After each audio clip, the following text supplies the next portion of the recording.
दोस्तों, स्वागत है एक बार फिर से आप सभी का आपका अपने चैनल वीके ऑनलाइन क्लास में। दोस्तों, हम लोग बात कर रहे थे पिछले वीडियो में एमएस ऑफिस के पहले पार्ट में हम लोग लगभग 70 क्वेश्चन कवर किए थे जो कि मोस्ट इम्पॉर्टेंट है और रिपीटेड क्वेश्चन है। तो इस वीडियो में भी हम लोग कुछ क्वेश्चन देखेंगे जो कि आने वाले एग्जाम के लिए बहुत ही महत्वपूर्ण है। चाहे वो पटवारी का एग्ज़ाम हो, छात्रावास अधीक्षक का एग्ज़ाम हो या फिर आरआई का एग्ज़ाम हो, साथ ही जितने भी एग्ज़ाम में कंप्यूटर से क्वेश्चन आते हैं उनके लिए बहुत ही महत्वपूर्ण है।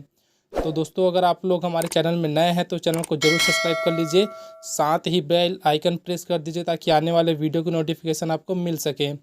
तो आइए दोस्तों, स्टार्ट करते हैं आज का प्रश्न। तो यहाँ पर हम लोग क्रम 75 से लिए हैं, तो आप लोग क्रम को ध्यान मत देना, आप लोग क्वेश्चन में फोकस करना। पहला प्रश्न है, निम्नलिखित में से कौन सा वर्ड प्रोसेसर है? तो कौन सा वर्ड प्रोसेसर है दोस्तों, सभी को पता है, जो ऑप्शन डी दिए है ना, अर्थात ठीक है, हमारे पास जो तीनों है, ऑप्शन ए, ऑप्शन बी और ऑप्शन सी, अर्थात M S word, word star और वर्ड पैड, तीनों सब क्या है दोस्तों, तो वर्ड प्रोसेसर है। तो इस प्रकार हमारा आंसर क्या हो जाएगा, ऑप्शन डी हो जाएगा। अगला प्रश्न है, एम एस पावर पॉइंट में किसी स्लाइड को शो प्रारंभ करने हेतु बटन को दबाया जाता है। इस दोस्तों, यहाँ पर ये पूछा गया है कि हम लोग अगर पावर पॉइंट चलाते हैं तो हमको जब स्लाइड शो देखना रहता है तो उसके लिए हम लोग कौन सा बटन प्रेस करते हैं? तो कौन सा बटन प्रेस करते हैं दोस्तों, F5 प्रेस करते हैं, अर्थात ऑप्शन डी हमारा क्या हो जाएगा, सही हो जाएगा। अगला प्रश्न देखते हैं। प्रश्न है, प्रथम स्लाइड से प्रेजेंटेशन हेतु शॉर्टकट की क्या है? तो क्या है दोस्तों शॉर्टकट की? इसका आंसर हो जाएगा ऑप्शन बी, अर्थात F5। अगला प्रश्न है, निम्नलिखित में से क्या वर्ड के अभिलेख में उच्चारण की गलती को कम करने में सहायक होता है? तो कौन सा सहायक होता है दोस्तों? इसका आंसर हो जाएगा ऑप्शन सी, ऑटो करेक्ट।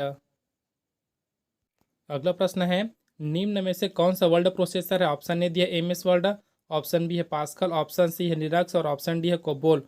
तो दोस्तों, हमारा यह आंसर क्या हो जाएगा, ऑप्शन ए, अर्थात एम एस वर्ड क्या है, तो वर्ड प्रोसेसर है।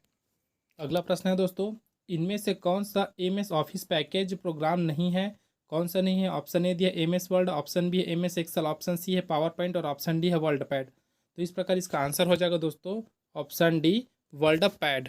अगला प्रश्न देखते हैं दोस्तों। अगला प्रश्न है, एक्सेल में डिफ़ॉल्ट व्यू खाली स्थान है, तो क्या है दोस्तों, जो ऑप्शन सी वो सही हो जाएगा, नॉर्मल। ठीक है, वहाँ खाली स्थान के प्लेस में क्या आ जाएगा दोस्तों, तो नॉर्मल आ जाएगा।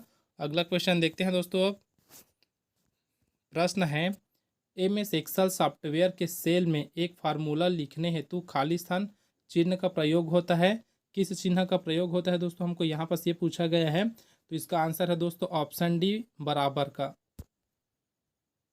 अगला प्रश्न है दोस्तों, फाइल जिसमें अपेक्षित रूप से स्थायी डाटा रहता है क्या कहलाता है दोस्तों, यहाँ पर बताना है। तो इसका आंसर हो जाएगा दोस्तों ऑप्शन सी, मास्टर फाइल कहलाता है। ठीक है, अगला देखते हैं।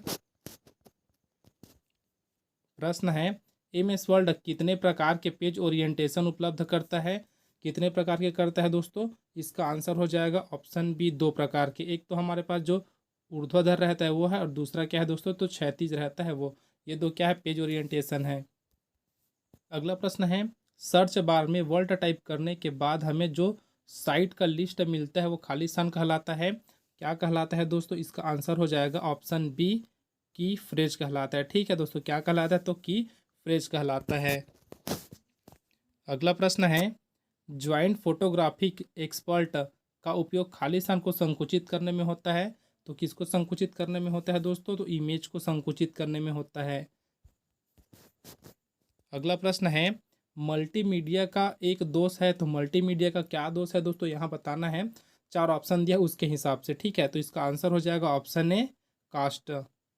अगला प्रश्न है दोस्तों, पैराग्राफ के सेंटर लाइनमेंट के लिए खाली स्थान प्रेस करते हैं, कौन सा बटन प्रेस करते हैं दोस्तों? तो इसका आंसर हो जाएगा ऑप्शन डी, कंट्रोल+E। अगला प्रश्न है, एक्सेल में किस फंक्शन से कितना न्यूमेरिक एंट्रीज है पता चलता है? तो किस फंक्शन से पता चलता है दोस्तों? तो ऑप्शन बी, अर्थात काउंट से पता चलता है।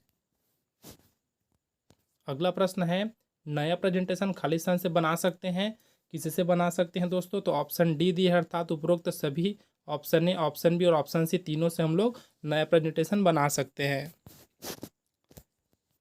अगला प्रश्न है, एक वीडियो में खाली स्थान अनुक्रम में होते हैं, किसी वीडियो में क्या अनुक्रम में होते हैं दोस्तों, ये बताना है। ऑप्शन ए है फ्रेम्स होते हैं, ऑप्शन बी है सिग्नल होते हैं, ऑप्शन डी है पैकेट्स होते हैं और ऑप्शन डी है स्लाइड्स होते हैं। तो इसका आंसर हो जाएगा दोस्तों ऑप्शन ए, क्या होते हैं तो फ्रेम्स होते हैं। अगला प्रश्न है कंप्यूटर में CAD का उपयोग किसके रूप में अभिव्यक्त किया जा सकता है? तो किसके रूप में किया जा सकता है दोस्तों? इसका आंसर हो जाएगा ऑप्शन डी, उपरोक्त सभी। अर्थात हमारे पास जो ऑप्शन ए, ऑप्शन बी और ऑप्शन सी दिया है दोस्तों, तो तीनों के रूप में क्या किया जा सकता है तो अभिव्यक्त किया जा सकता है। अगला प्रश्न है स्याही को साफ करने के लिए कौन सा कमांड उपयोग किया जाता है? कौन सा कमांड उपयोग किया जाता है दोस्तों? इसका आंसर हो जाएगा ऑप्शन ए CLS। ठीक है दोस्तों, कौन सा है तो CLS है। प्रश्न है स्याही जेट प्रिंटर या बैंड प्रिंटर को किस रूप में वर्गीकृत किया जाता है? तो किस रूप में वर्गीकृत किया जाता है दोस्तों? तो क्या किया जाता है, लाइन प्रिंटर के रूप में वर्गीकृत किया जाता है। ऑडियो कंप्रेशन किसके लिए उपयोग कर सकते हैं? तो किसके लिए उपयोग कर सकते हैं दोस्तों? तो स्पीच या म्यूजिक के लिए हम लोग क्या कर सकते हैं, उपयोग कर सकते हैं। अगला प्रश्न है पावर पॉइंट में प्रेजेंटेशन में टेक्स्ट को कैसे चिपकाते हैं? कैसे चिपकाते हैं दोस्तों? तो इसका जो आंसर हो जाएगा वो है ऑप्शन डी, Ctrl+V करके।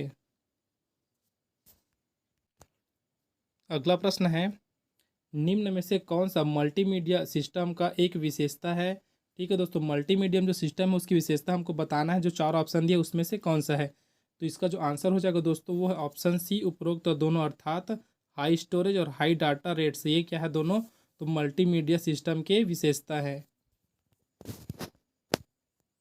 अगला प्रश्न है 2002 तक जो माइक्रोसॉफ्ट ऑफिस का एक हिस्सा था उसका HTML डॉट एडिटर क्या था? तो क्या था दोस्तों? इसका आंसर हो जाएगा ऑप्शन सी, फ्रंट पेज था। अगला प्रश्न आप लोगों के लिए है दोस्तों, जो प्रश्न दिया है MS-DOS किस वर्ष विकसित हुआ? इसको आपको कमेंट बॉक्स में कमेंट करके बताना है दोस्तों कि ये क्या है, किस वर्ष विकसित हुआ, अर्थात किस वर्ष बना। साथ ही आपको इसका भी आंसर देना है दोस्तों। प्रश्न है एक्सेल में कौन सा फंक्शन बताना है कि कितने न्यूमेरिक एंट्री वहाँ हैं? तो ऑप्शन 4 दिए दोस्तों, चारों में से एक आंसर है, आपको बताना है इसका आंसर क्या है। अगला प्रश्न है साधारणतः फुटर कहाँ पर प्रिंट होता है? कहाँ पर प्रिंट होता है दोस्तों? तो इसका आंसर हो जाएगा ऑप्शन सी, सभी पृष्ठ पर। दोस्तों अगर वीडियो आपको हेल्पफुल लग रहा हो तो वीडियो को जरूर लाइक करें दोस्तों। साथ ही जैसे वीडियो एंड होता है अपने दोस्तों को जरूर शेयर करें। अगला प्रश्न है टेबल बनाया जा सकता है? तो टेबल बनाया जा सकता है, ऑप्शन ए ऑफिस में, ऑप्शन बी है एक्सेल में, ऑप्शन सी है पावर पॉइंट में, ऑप्शन डी उपरोक्त सभी। तो इस प्रकार इसका आंसर क्या हो जाएगा दोस्तों? सभी को पता है उपरोक्त सभी, अर्थात हम लोग ऑफिस में, एक्सेल में और पावर पॉइंट में तीनों जगह क्या कर सकते हैं तो टेबल बना सकते हैं। अगला प्रश्न है MS ऑफिस सॉफ्टवेयर ग्रुप के साथ कौन सा स्प्रेडशीट एप्लीकेशन आता है? ऑप्शन हमारे पास है दोस्तों, ए में है MS वर्ड, बी है MS एक्सेल, ऑप्शन सी है MS पावर पॉइंट और ऑप्शन डी है MS। तो इस प्रकार इसका जो आंसर हो जाएगा दोस्तों वो है ऑप्शन बी, MS एक्सेल, अर्थात